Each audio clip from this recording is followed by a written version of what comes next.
जय हिंद दोस्तों, रखी करना के चैनल में आपका स्वागत है। दोस्तों आज के इस वीडियो में हम बात करेंगे 8वें वेतन आयोग के बारे में और 8वें वेतन आयोग के टर्म्स ऑफ रेफरेंस के बारे में।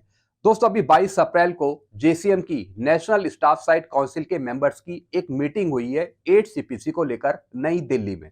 और उसी के बाद यानी अगले दिन 23 अप्रैल को जेसीएम ने नेशनल स्टाफ साइड काउंसिल के टीम्स के मेंबर्स ने भारत सरकार के साथ डीओपीटी की सेक्रेटरी के साथ एक मीटिंग करी है 8 सीपीसी को लेकर, जिसमें 8 सीपीसी के टर्म ऑफ रेफरेंस को लेकर कुछ बातें हुई है, कुछ पॉइंट निकल के आए हैं 8 सीपीसी को लेकर। तो दोस्तों दोनों मीटिंग जो हुई है 8 सीपीसी को लेकर, उसमें क्या डिस्कशन हुआ 8 सीपीसी को लेकर वो मैं आपको समझाऊंगा। और साथ ही साथ मैं आपको बताऊंगा कि 8 सीपीसी के टर्म ऑफ रेफरेंस क्या क्या होते हैं, 8 सीपीसी के टर्म ऑफ रेफरेंस में कौन से पॉइंट इंक्लूड होते हैं वो भी मैं आपको समझाऊंगा। और दोस्तों जो भी ये मीटिंग हुई है, इस मीटिंग से हमें पता लग रहा है कि बहुत जल्द 8 सीपीसी के टर्म ऑफ रेफरेंस बनने वाले हैं। हो सकता है कि मई में आपको मिल जाए। जी हाँ दोस्तों, तो दोस्तों दोनों मीटिंग में जो 8 सीपीसी पर डिस्कशन हुआ वो मैं आपको समझाने वाला हूं। तो दोस्तों ये वीडियो आपके लिए बहुत महत्वपूर्ण होने वाला है, इसलिए इस वीडियो को आप लास्ट तक देखेगा। वीडियो में आगे बढ़ने से पहले एक छोटी सी अपील मैं आपसे कर रहा हूं। अगर आप पहली बार मेरा चैनल देख रहे हैं या फिर ये वीडियो देख रहे हैं तो आप मेरा चैनल सब्सक्राइब भी कर सकते हैं, जिसका नाम है रक्षित खन्ना, क्योंकि ऐसी जानकारी है, सही जानकारियां आपको मिलती रहती है इस चैनल के माध्यम से। चलते हैं दोस्तों, आगे बढ़ते हैं। सबसे पहली जानकारी मैं आपको दूंगा 22 अप्रैल को जो मीटिंग हुई है 8 सीपीसी को लेकर। शिव गोपाल मिश्रा जी हैं जो जेसीएम के सेक्रेटरी है, इन्होंने एक लेटर लिखा है अपने टीम्स के मेंबर्स को एक कमेटी बनाने के लिए, एक ड्राफ्टिंग कमेटी बनाने के लिए। और क्यों ड्राफ्टिंग कमेटी बनाई जाएगी? ताकि ड्राफ्टिंग कमेटी एक ड्राफ्ट नोट बनाए। जी हां दोस्तों, 8 सीपीसी का एक कॉमन मेमोरेंडम बनाए जिसमें सभी मांगे शामिल हो 8 सीपीसी की, कुछ महत्वपूर्ण पॉइंट शामिल हो 8 सीपीसी के।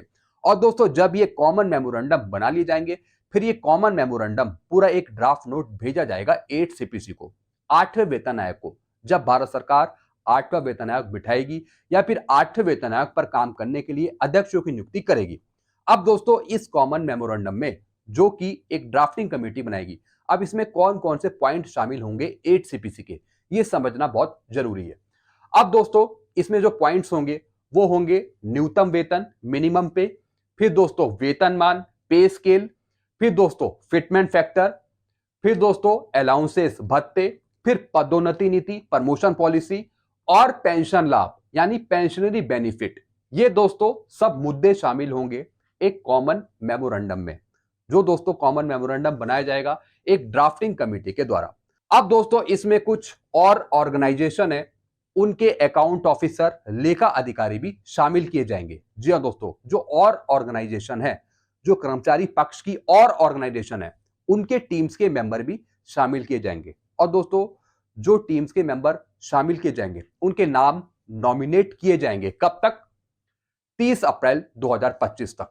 जी हां दोस्तों, और दोस्तों जो ये ड्राफ्टिंग कमेटी बनाई जाएगी, ये अपना नोट 8 सीपीसी पर यानी कॉमन मेमोरेंडम नोट ये कब तक भेजेगी कर्मचारी पक्ष को, जेसीएम को?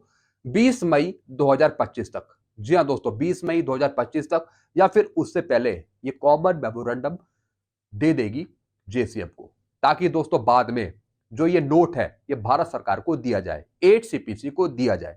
अब दोस्तों इसमें कुछ महत्वपूर्ण पॉइंट है, जैसे कि फिटमेंट फैक्टर को बढ़ाना। सबसे महत्वपूर्ण पॉइंट फिटमेंट फैक्टर को ज्यादा बढ़ाना। उसमें दोस्तों पे स्केल भी है, प्रमोशन पॉलिसी भी है, एमएससीपी के बेनिफिट भी है। सबसे महत्वपूर्ण पॉइंट 2006 से जो पहले आए हैं उनको भी एमएससीपी का लाभ दिया जाए। जो प्रमोशन की पॉलिसी है उसको चेंज किया जाए। और दोस्तों फिटमेंट फैक्टर को यहां पर 2.57 से ऊपर किया जाए, 2.57 से ऊपर बढ़ाया जाए। सबसे महत्वपूर्ण पॉइंट इसमें रखा है फिटमेंट फैक्टर का। चलते हैं दोस्तों, आगे बढ़ते हैं। दोस्तों अभी मैंने आपको समझाया कि 22 अप्रैल को जो मीटिंग हुई उसमें क्या हुआ। अब दोस्तों एक और मीटिंग हुई है और ये हुई है 23 अप्रैल को। इसके बारे में मैंने आपको पहले भी बताया था कि 23 अप्रैल को एक मीटिंग होगी जेसीएम की भारत सरकार के साथ, डीओपीटी के साथ। अब दोस्तों इसमें कौन कौन से पॉइंट निकल के आए हैं वो समझना बहुत जरूरी है आपके लिए। दोस्तों आप यहां पे देख रहे हैं 23 अप्रैल को एक मीटिंग हुई है, 63rd यानी 63rd मीटिंग है दोस्तों ये जेसीएम की भारत सरकार के साथ, डीओपीटी के साथ। इससे पहले 10 फरवरी को मीटिंग हुई थी। 10 फरवरी को। अब दोस्तों जो ये मीटिंग हुई है 23 अप्रैल 2025 को, आप यहाँ पे देख रहे हैं, यहाँ पे ये मीटिंग हुई है, यहाँ पे ये शिव गोपाल मिश्रा जी बैठे हैं और दोस्तों यहाँ पर जो डीओपीटी की सेक्रेटरी है, डीओपीटी की सेक्रेटरी रचना शाह, वो भी यहाँ पे बैठी हैं और दोस्तों यहाँ पे कर्मचारी संघ के जो टीम्स की मेंबर्स हैं वो भी इस मीटिंग में शामिल है। अब दोस्तों इस मीटिंग में कौन से मुद्दे उठाए गए, सबसे पहले दोस्तों मैं आपको ये समझाता हूँ। 63rd meeting of standing committee of the national council JCF under the chairmanship of secretary P held on 23 April 2025। 23 अप्रैल को जो ये मीटिंग हुई है, discuss various item of staff matter including term of reference of 8th pay commission. जी हाँ दोस्तों, इस meeting में जो भारत सरकार के साथ मीटिंग हुई है, इसमें 8 सीपीसी के टर्म ऑफ रेफरेंस के बारे में डिस्कशन हुआ है कि किस तरीके से 8th पे कमीशन के टर्म ऑफ रेफरेंस बनाने चाहिए भारत सरकार को। अब दोस्तों 8 सीपीसी के टर्म ऑफ रेफरेंस कैसे होंगे, क्या क्या चीजें इंक्लूड होंगी 8 सीपीसी के टर्म ऑफ रेफरेंस में, सबसे पहले हम समझेंगे 8 सीपीसी के टर्म ऑफ रेफरेंस के बारे में। दोस्तों 8 सीपीसी के टर्म ऑफ रेफरेंस में क्या क्या चीजें शामिल होगी। सबसे पहला पॉइंट है दोस्तों वेतन संशोधन, यानी कि पे पेंशन अलाउंसेस को रिवाइज करना 8 सीपीसी में। फिर दोस्तों वेतन असमानताओं का समाधान, यानी जो डिफरेंस आ रहे हैं पेंशन में उसको दूर करना 8 सीपीसी में। जी हाँ दोस्तों इससे पहले जो एक मीटिंग हुई थी उसमें भी इसी बात पर डिस्कशन हुआ था, यानी जो पेंशन में एनोमोलीज है, प्रॉब्लम्स हैं जो पहले से चल रही है, उसको कैसे खत्म किया जाए 8 सीपीसी में, यानी पेंशनर्स की पेंशन में जो डिफरेंस आ रहा है उसको खत्म कैसे किया जाए ताकि ये डिफरेंस आगे ना बढ़ पाए 8 सीपीसी में। तो दोस्तों 8 सीपीसी की जो टर्म ऑफ रेफरेंस है उसमें दूसरा पॉइंट है वेतन असमानताओं का समाधान, यानी जो पेंशन में या फिर पे में डिसेपेरिटी है, यानी जो डिफरेंस है, प्रॉब्लम है, उसको हटाया जाए 8 सीपीसी में। फिर दोस्तों बाजार समानता, यानी प्रतिस्पर्धी मुआवजा के लिए बाजार मानकों के साथ वेतन और लाभ की समानता सुनिश्चित करे, यानी दोस्तों मुद्रास्फीति दर, यानी बाजार किस तरीके से चल रहा है, ऊपर जा रहा है, नीचे जा रहा है, तो उस हिसाब से पेंशन किस तरीके से बढ़ाई जाए, पे किस तरीके से बढ़ाई जाए, यानी बाहर का जो मार्केट है उसको ध्यान में रखते हुए, जिसे हम दोस्तों इन्फ्लेशन भी बोल सकते हैं या फिर मुद्रास्फीति भी बोल सकते हैं, यानी बाहर का जो मार्केट है उसको ध्यान में रखते हुए, यानी अगर मार्केट में महंगाई ज्यादा है, बहुत ज्यादा है, तो उस हिसाब से पेंशनर्स की, कर्मचारी की पे, पेंशन, सैलरी बढ़ाना।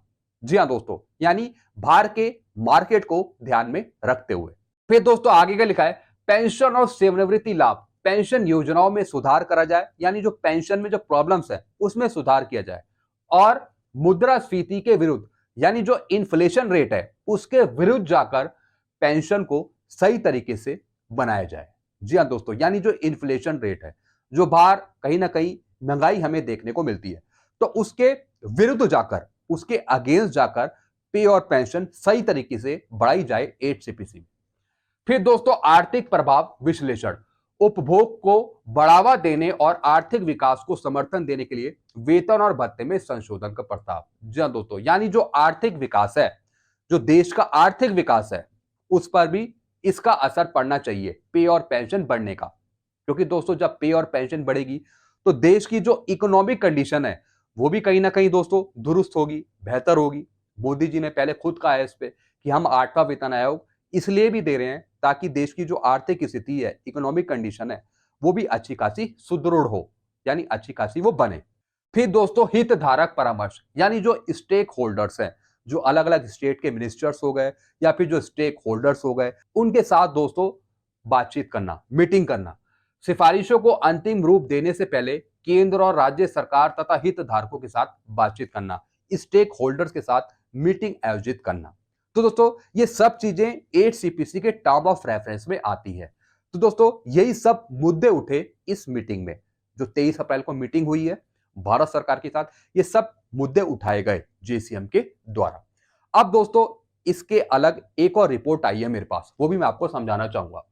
8वें वेतन आयोग का गठन मई के मध्य तक होने की संभावना। जी हाँ दोस्तों, इसके बारे में कल ही मैंने आपको समझाया था कि 8 सीपीसी का जो गठन है, जो उसके टर्म ऑफ रेफरेंस है, वो मई तक तैयार हो सकते हैं, मई में मिल सकते हैं। अब इसमें लिखा क्या है, कुछ समय की देरी के बाद सरकार 8वें वेतन आयोग के लिए संदर्भ की शर्तों टर्म ऑफ रेफरेंस को अंतिम रूप देने के लिए तेजी से आगे बढ़ रही है, यानी बहुत जबरदस्त तरीके से काम कर रही है।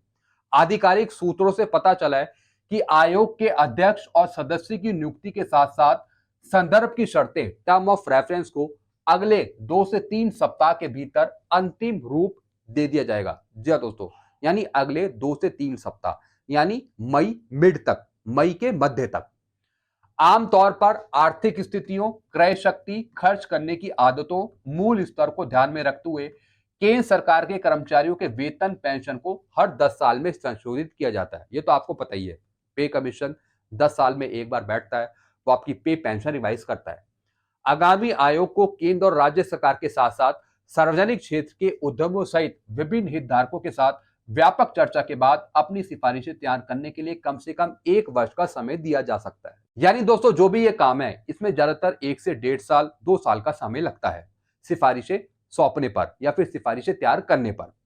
फिर आगे क्या लिखा है, रिपोर्ट 2026 के मध्य में आने की उम्मीद है। जी हाँ दोस्तों, इन्होंने बताया कि जो रिपोर्ट है वो 2026 के मध्य तक, यानी जनवरी से लेके जून के बीच तक 2026 में, जिसके परिणाम स्वरूप वेतन और पेंशन संशोधन 1 जनवरी 2026 से पूर्व व्यापी रूप से लागू होने की उम्मीद है, जिसमें कर्मचारियों को बकाया भुगतान किया जाएगा।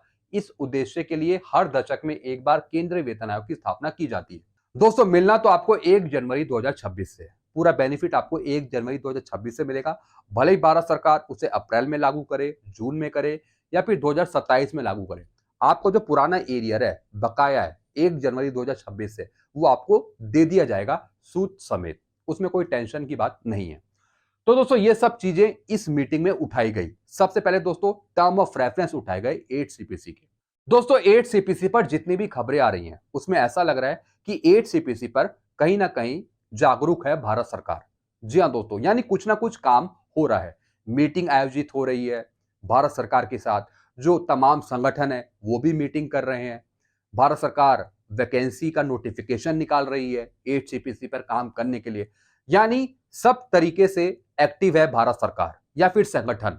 जी हाँ दोस्तों, हम ऐसा नहीं बोल सकते कि सरकार सो गई है या फिर संगठन सो गए हैं, ऐसा मुझे नहीं लग रहा, क्योंकि हम हाई दिन कुछ ना कुछ नई न्यूज देख रहे हैं 8 सीपीसी को लेकर।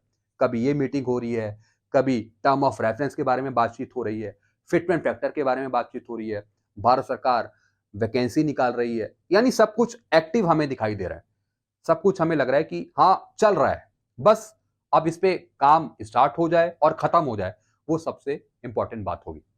तो दोस्तों, बस यही जानकारियां थी जो मैं लेकर आया था। इसके रिगार्डिंग आपको और कुछ पूछना हो तो आप नीचे कमेंट कर सकते हैं। ऐसी जानकारी अक्सर आपको मिलती रहती है इस चैनल के माध्यम से। वीडियो आपको अच्छा लगता तो वीडियो को आप शेयर कर सकते हैं और चैनल को आप सब्सक्राइब करना मत भूलिएगा। Thank you so much.